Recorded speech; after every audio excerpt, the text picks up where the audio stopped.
Woo! It's the morning after the ride. Humboldt's Redwood Marathon. Half marathon. I did the half marathon 2006. Quite a good time. If you want to do a half marathon or a marathon or a 5 or 10k and you're in the area, Humboldt Redwoods, NorCal. No cow.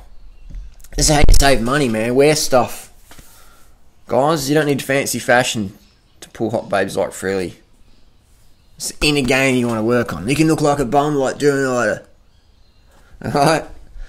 Save your money on that high fashion bullshit. Ride nice bikes. If you want to spend money, get a nice bike and a power meter.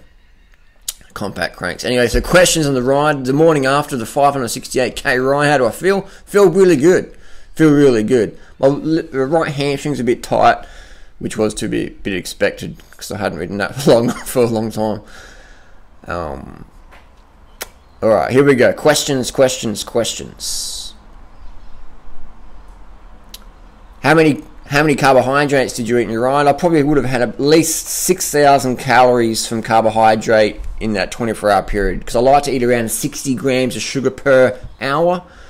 I follow the rule. A good rule to follow is 1 gram of carbohydrate per kilo of body weight per hour. So I'm about 65 kilos around about, so 60, 65, 70 grams of carbs per hour, and that avoids your bonking. Bonking means, that's a cyclist term, when you run out of muscle glycogen. It's getting really low. It's like your fuel tank's on, just drop, and you just like, you go up a little hill, and it's just like, oh my god, this is like Mount Everest. You're done. Or if you're a runner, they call it hitting the wall, where you just like, you go from 4-minute pace down to like 8-minute pace, and you're just like creeping along, because your body's going into ketosis.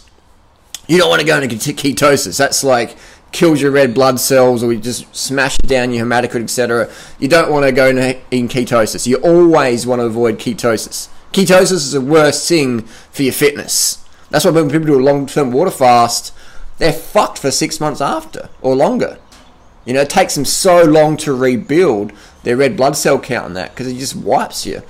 So I would not recommend skipping carbs or bonking. Always avoid ketosis when you can.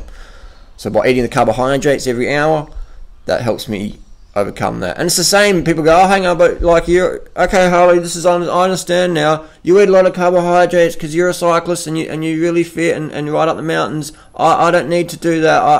I just like, I don't know. If you've got a boring life and you want to spice it up, eat fucking more carbohydrates so you got the fucking energy to do shit, get shit done, write down some goals. What the fuck do you want to achieve in life? Write those goals down, carve the fuck up, smash in the water, go out there and fucking do it. Do it. Don't fuck around in life. Have some goals. Carve the fuck up. Do it. I did this ride with no caffeine. I just wanted to prove a point that it's all about the fucking mind. Carbohydrates, sleep, water, sugar. But I didn't have sleep in this 20. I didn't sleep a bit. The closest I got to sleep was closing my eyes on some of the straight sections of the road just to relax the muscles. If you want to do shit in life, you got to carb the fuck up, man. Otherwise you'll be like, but you're really fit. I'm not fit. I don't want to ever be fit. I just want to be victim mode all of my life. Fuck off with that shit, man. Seriously, carb the fuck up. Decrease the fat and protein in your diet. Get rid of all the animal products. Drop caffeine for a few months or years or whatever, like I've done before. And then just you come into balance of what works in your life. Whenever you got stimulants in, you sort of master that. So I wanted to prove a point here. I did 568 kilometers on my bike, no support. I didn't have a car follow me, hand me bottles, and that's fine if you do have that. I want to do it just like raw, fucking no support, no stimulants, just sugar and waters, just to show people what you can do after 13 years in a vegan diet. But if you need to get the carbohydrates in, you can't eat as much as me unless your body needs as much as me. People think, oh, I could eat as much. You couldn't fucking eat as much as me, man. You say how much I eat. And if you could eat as much as me, it means you need to eat as much as me. Or the next person or whatever. You need to eat as much as you want to fucking eat. You need to sleep as much as you want to sleep. You need to piss and crap as much as your body needs to. Keep it high carb, low fat, low protein vegan. Seriously, write down some fucking goals and do it. Next question. Durianrider, can you address fructose?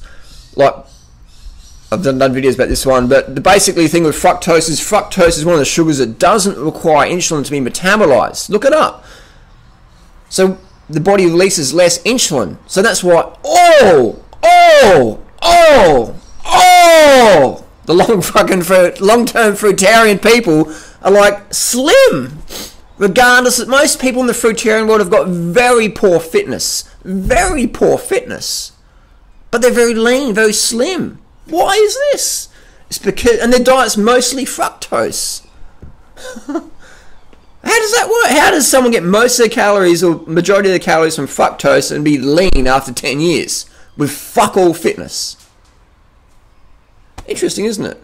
Because fructose keeps your insulin levels low. When your insulin levels are low, your body weight's going to be lower. That's why the NFL linebackers, etc., all the bodybuilders shoot up insulin. They don't have diabetes, but they're injecting insulin. Yes, it's fucking dangerous, but it's legal and it fucking works. Insulin's one of the most anabolic steroids around. So people are injecting insulin into themselves, getting swole, getting bigger, and that's what insulin does. It makes you heavier. So fructose diet is terrible if you want to gain weight. If you want to be heavy, don't eat fruit. If you want to be slim, eat fruit. I know it's the opposite of what the obese weight loss experts talk about. Isn't that hilarious? Obese, overweight, weight loss experts. My name's Robert Lustig, and I look like a walrus seal, and fructose makes you very fat. What a load of bullshit. What a load of fucking bullshit. Next question.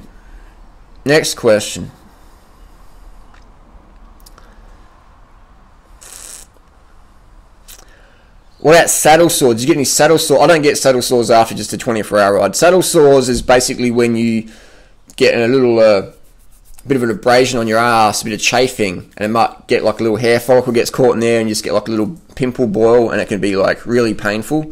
I don't get those from 24-hour rides. You get those if you're doing big Ks in a month, but otherwise I don't get that. How did you charge your Garmin? That's a good question. The Garmin I used was Garmin 800. This is the best product they make for my sort of style of riding. It's got maps in there, everything I need, calories from a power meter. This is about 15-hour battery life, and I use a little Porta Power. This is a USB rechargeable thing, battery pack, whatever you want to call it. So you plug in the USB cable. Had this in a little top tube bag from Elevate Designs. I'll put the link down below. And I'm not sponsored by these guys or anyone. I'm just showing you what I use. And that just plugs in your Garmin, and you can run it for another 24 hours or whatever. So I use that. That's people go, how did you do 568 kilometers on just one? No. Sneaky time. Had a little portable charger. What lights did I use on the back? I had, this is the Night Flux Red Zone 8.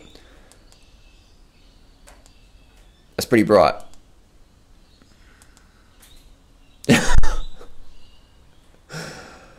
So this is, I had this zip tied to my chain stay because I had a saddlebag on. So this is zip ties to your rear seat stay rather.